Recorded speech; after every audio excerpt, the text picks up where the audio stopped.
जोहार। इस video lecture में हम हिंदी निबंध के तीसरे युग, हिंदी निबंध का जो विकास है, हिंदी निबंध का जो इतिहास है, उसका तीसरा युग जो शुक्ल युग था, 1920 से 1940 का युग, उस पर हम विचार करेंगे। शुक्ल युग हम जानते हैं कि यह रामचंद्र शुक्ल के नाम पर पड़ा है।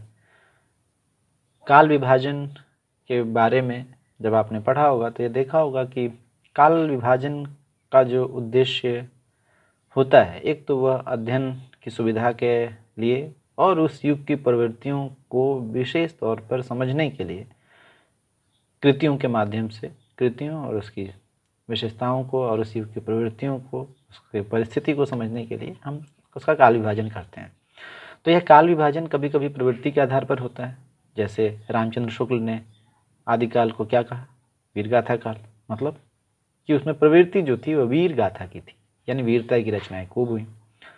आधुनिक युग में व्यक्तित्व कभी कभी इतना बड़ा हो जाता है, आधुनिक युग में नहीं, किसी भी युग में व्यक्तित्व, जैसे बांग्ला में, जैसे हम हिंदी में मध्यकाल को कहते हैं पूर्व मध्यकाल, उत्तर मध्यकाल, भक्तिकाल, रीतिकाल। यह भक्ति क्या है, रीति प्रवृत्ति है, रीति क्या है, प्रवृत्ति है। पर जब बांग्ला साहित्य में जाएंगे तो वो है चैतन्य पूर्व मध्यकाल और चैतन्य काल। तो मध्य युग को उन्होंने चैतन्य महाप्रभु के नाम से, मतलब व्यक्तित्व इतना प्रधान हो गया कि उसके नाम पर मध्यकाल को बांटा। हिंदी में विशेषकर आधुनिक काल में हम देखते हैं कि व्यक्तित्व इतने प्रमुख हो जाते हैं कि या हैं कि हम उनके आधार पर कालों का काल विभाजन करते हैं। ज़रूरी नहीं है कि आधुनिक काल में लगातार ऐसा हुआ। जैसे निबंध में अगर है ऐसा, उपन्यास में भी है कि प्रेमचंद को केंद्र में रखकर हमने ऐसा किया, आलोचना में भी ऐसा है। लेकिन छायावाद के बाद आप देखते हैं कि फिर प्रवृत्ति प्रधान हो जाती है। आधुनिक काल के ये और छायावाद के बीच में व्यक्ति प्रधान हो जाता है, क्योंकि जब भी शुरुआत होती है, मतलब जब किसी युग की शुरुआत होती है, तो उसमें ऐसा होता है कभी कभी कि कोई व्यक्ति जो है इतिहास में या साहित्य के अंदर इतना प्रधान हो जाता है। तो कहने का अर्थ है कि काल विभाजन जो है प्रवृत्ति और किसी व्यक्ति जो अगर प्रधान इतना महत्वपूर्ण हो तो उसके आधार पर भी किया जाता है। तो इसीलिए जो अभी हमने निबंध का युग देखा, हमने भारतेंदु युग देखा, और इस बात की चर्चा मैं इसलिए कर रहा हूँ कि शुरुआत में निबंध और गद्य साहित्य की दृष्टि से अगर देखें तो हिंदी साहित्य के लिए यह बहुत ही महत्वपूर्ण रहा और ये बहुत ही सौभाग्य की बात रही कि एक के बाद एक बेहद विद्वान, प्रतिभाशाली और दायित्व निभाने वाले व्यक्तित्व हमें हिंदी साहित्य में दिखाई पड़ते हैं। निबंध में अगर आप देखें तो भारतेंदु, भारतेंदु के बाद द्विवेदी, महावीर प्रसाद द्विवेदी, और महावीर प्रसाद द्विवेदी के बाद फिर रामचंद्र शुक्ल। इसीलिए रामचंद्र शुक्ल कितने महत्वपूर्ण हैं वो तो हम विद्यार्थियों के लिए हैं ही। मैं भी आपके साथ विद्यार्थी ही हूँ। उनकी किताब जो पढ़ता है वो विद्यार्थी है, जो विद्या का अर्जन करता है। हिंदी साहित्य का इतिहास कितना महत्वपूर्ण है यह हम सब विद्यार्थी जानते हैं। तो उसी तरह से उनका नाम कितना महत्वपूर्ण है उसको रामविलास शर्मा ने बहुत अच्छे तरीके से कहा कि जिस तरह से कविता में निराला, गद्य में प्रेमचंद, उपन्यास में प्रेमचंद, उसी तरह से आलोचना में रामचंद्र शुक्ल हैं। मतलब आप रामचंद्र शुक्ल को छोड़कर आलोचना के इतिहास पर बात नहीं कर सकते, वैसे ही आप निबंधों के इतिहास पर भी बात नहीं कर सकते। तो रामचंद्र शुक्ल का व्यक्तित्व जो था वो इतना प्रभावशाली था, और निबंध के क्षेत्र में भी रामचंद्र शुक्ल के पदार्पण से, उनके आगमन से निबंध साहित्य को नए आयाम एवं नई दिशाएं प्राप्त हुईं। जैसा आलोचना में हुआ ठीक वैसा ही निबंध में भी हुआ। निबंध कला के लगभग सभी गुण रामचंद्र शुक्ल के यहाँ समावेशित दिखाई पड़ते हैं, वहाँ पर पाए जाते हैं। इनके निबंध में हृदय और बुद्धि पक्ष दोनों का संतुलित समन्वय दिखाई पड़ता है। जिस आला दर्जे के, उच्च कोटि के रामचंद्र शुक्ल बौद्धिक थे, उसी कोटि के वो भावुकता भी उनमें दिखाई पड़ती है, भावुक भी थे। इसीलिए उन्होंने कहा कि महाकाव्य की जो विशेषता होती है वो ये होती है कि इसमें मार्मिक स्थलों की पहचान की जाए, और कहा कि जब राम जो है कि युवा राजकुमार अपनी पत्नी और छोटे भाई के साथ जब वन के लिए गमन कर रहा है तो इससे ज़्यादा हृदय विदारक क्या हो सकता है। तो ये रामचंद्र शुक्ल का जो भावुकता का पक्ष है वो हमें दिखाई पड़ता है, मतलब इससे हम पता चलता है। तो उनके निबंध जो थे वो दो प्रकार के महत्वपूर्ण जो हैं, दो प्रकार के माने जाते हैं। एक जो साहित्यिक समीक्षा संबंधी निबंध है, मतलब साहित्यकार या रचनाकार, कवि, कथाकार और रचनाकार पर केंद्रित जो और रचना पर संबंधित जो लेख हैं उसके समीक्षा संबंधी लेख है। और दूसरा जो है मनोविकार संबंधी, जिसको विचारात्मक लेख भी कहा गया है। जैसे साहित्यिक समीक्षा संबंधी निबंध है तुलसी का भक्तिमार्ग, कविता क्या है, साधारणीकरण और व्यक्ति वैचित्रवाद। वैसे ही मनोविकार संबंधी जो है वो उत्साह, ग्लानि, लज्जा, श्रद्धा और भक्ति, क्रोध, ये सारी जो रचनाएं हैं वो मनोविकार से संबंधित विचारात्मक निबंध है। ये रामचंद्र शुक्ल के गहन जो रामचंद्र शुक्ल के निबंधों से अगर हम गुजरें तो उनकी जो कुछ विशेषताएं हमें हमारे सामने जाहिर होती हैं, जो दिखाई पड़ती हैं, वो हैं कि गहन वैचारिक जो उनकी प्रणाली थी उसके साथ साथ रसपूर्ण यानी भावात्मक चीज़ें, मतलब जो पक्ष भी दिखाई पड़ता है। मतलब रचनाकार साहित्यकारों ने, आलोचकों ने लिखा कि गहन विचार विधियों के साथ रसपूर्ण छींटे इनके निबंधों में सर्वत्र बिखरे हुए हैं। मतलब कि विचार के साथ साथ भाव भी वहाँ पर, भावात्मक पक्ष भी पूरी तरह से मुकम्मल तौर पर मौजूद है। मुकम्मल मतलब पूरी तरह, क्योंकि मैं बार बार इस शब्द का प्रयोग करता हूँ।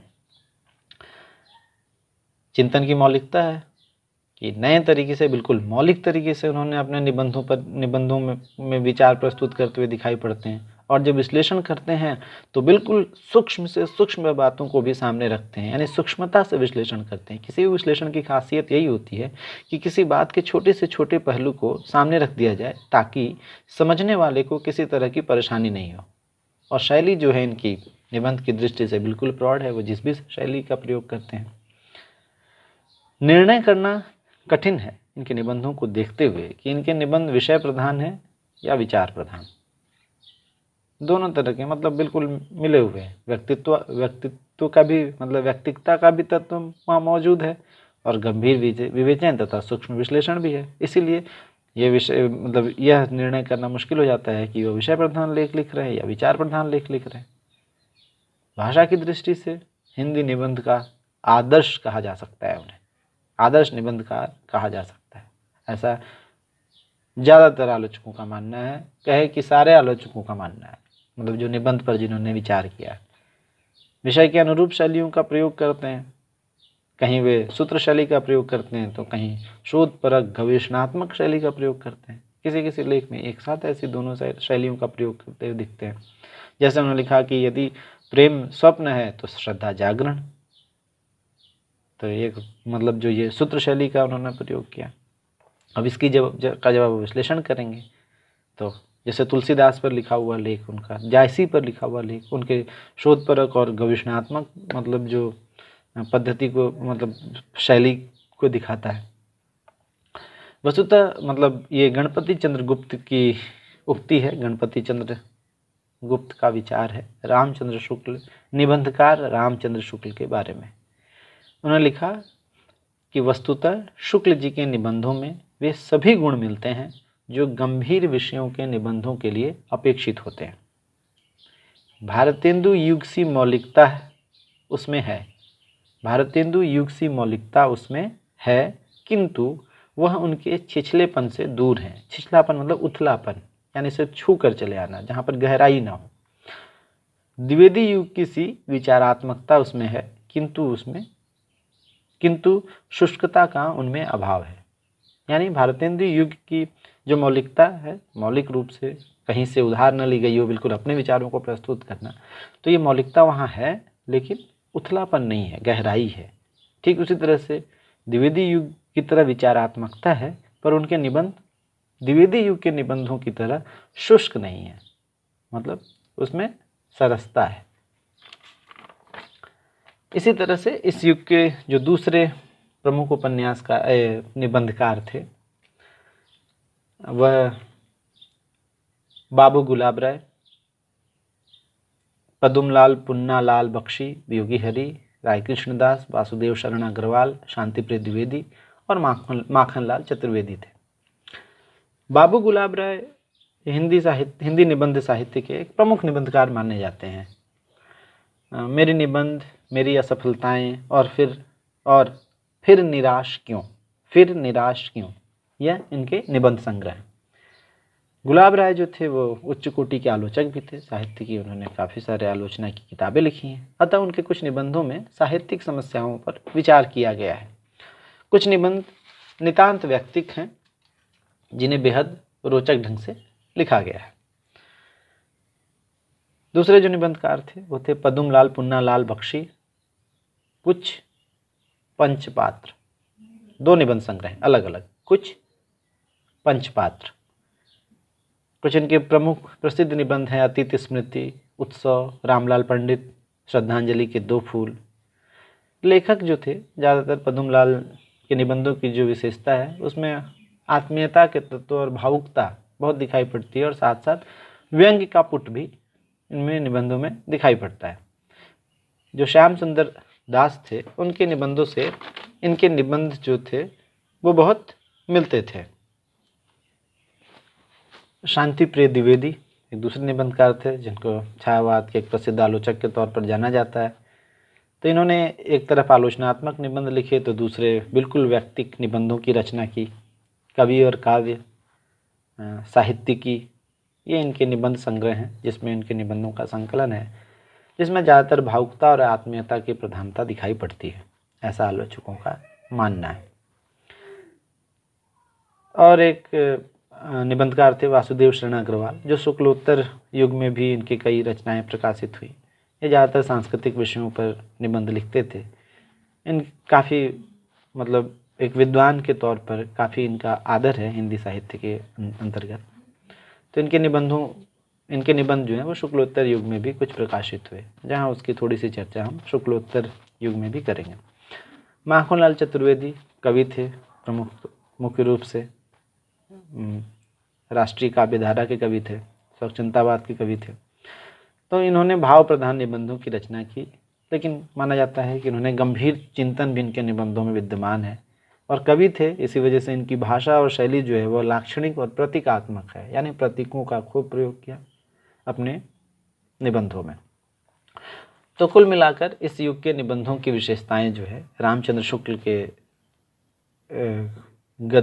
अतिरिक्त जो दूसरे निबंधकार रहे, यानी शुक्ल युग के निबंधों की जो विशेषताएं रहीं, जो प्रमुख हैं, वह यह है कि शुक्ल युग हिंदी निबंध के विकास का स्वर्ण युग कहा गया है। इस युग को हिंदी निबंध के विकास की दृष्टि से अगर देखें तो सबसे महत्वपूर्ण युग इस युग को माना जाता है, भाषा, शैली और विचार तीनों की दृष्टि से। इस युग में निबंधों का जो विषय क्षेत्र है वो व्यापक हुआ, साथ ही साथ उसमें गंभीरता और सूक्ष्मता भी आ गई। गंभीर होना मतलब रचनाओं का गंभीर होना, गंभीरता से विश्लेषण करना और सूक्ष्मता से विश्लेषण करना, ये किसी भी निबंध की, अच्छे निबंध की खासियत है। इस युग के निबंध मनोविज्ञान, साहित्य, संस्कृति, इतिहास सभी विषयों को अपने अंदर समाविष्ट किए हुए हैं, यानी सारे विषयों पर इस युग में निबंध लिखे गए।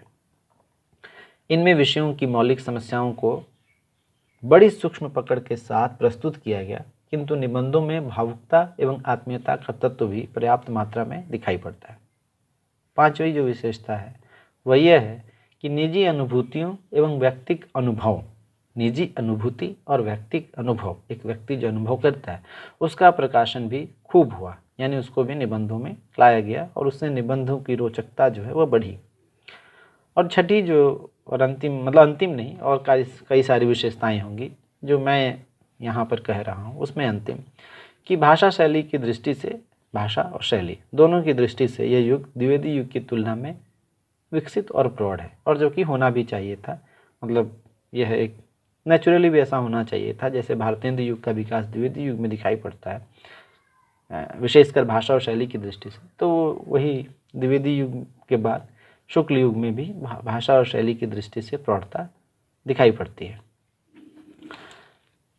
इसके बाद हम शुक्लोत्तर युग के निबंधों पर विचार करेंगे। इस लेक्चर में फिलहाल इतना ही। धन्यवाद।